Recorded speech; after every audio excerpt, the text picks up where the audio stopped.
সব জানো, Napoleon Bonaparte কত বড় যোদ্ধা, নেপোলিয়ন সম্পর্কে বই পড়ে, ওরে বাপরে। অথচ নেপোলিয়ন কিন্তু ওয়েলিংটনের কাছে যুদ্ধে হেরে গেছে, কিন্তু একটা পর্যায়ে অভিযান স্থগিত করতে হয়েছে আলেকজান্ডারকেও পর্যন্ত। কিন্তু তোমাদেরকে শেখানো হয়েছে, কিন্তু তোমাদেরকে শেখায় নাই।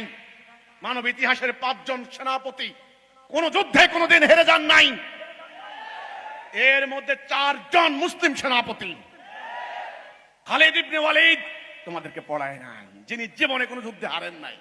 মুহাম্মদ ইবনে আব্দুল্লাহ সাল্লাল্লাহু আলাইহি ওয়াসাল্লাম, আমার প্রিয় রাসূল, কোনদিন কোন যুদ্ধে হারেন নাই।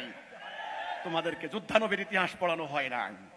তোমাদেরকে দ্বিতীয় আব্দুর রহমান, যিনি পুরো নৌবহর পাহাড়ের উপর দিয়ে টেনে নিয়ে গিয়েছেন, তোমাদেরকে শিক্ষা দেওয়া হয় নাই। তোমরা মনে করেছো সমস্ত সামরিক বিদ্যা ওদের, সমস্ত ভূবিদ্যা ওদের, মহাকাশ বিদ্যা ওদের। না, নো নেভার।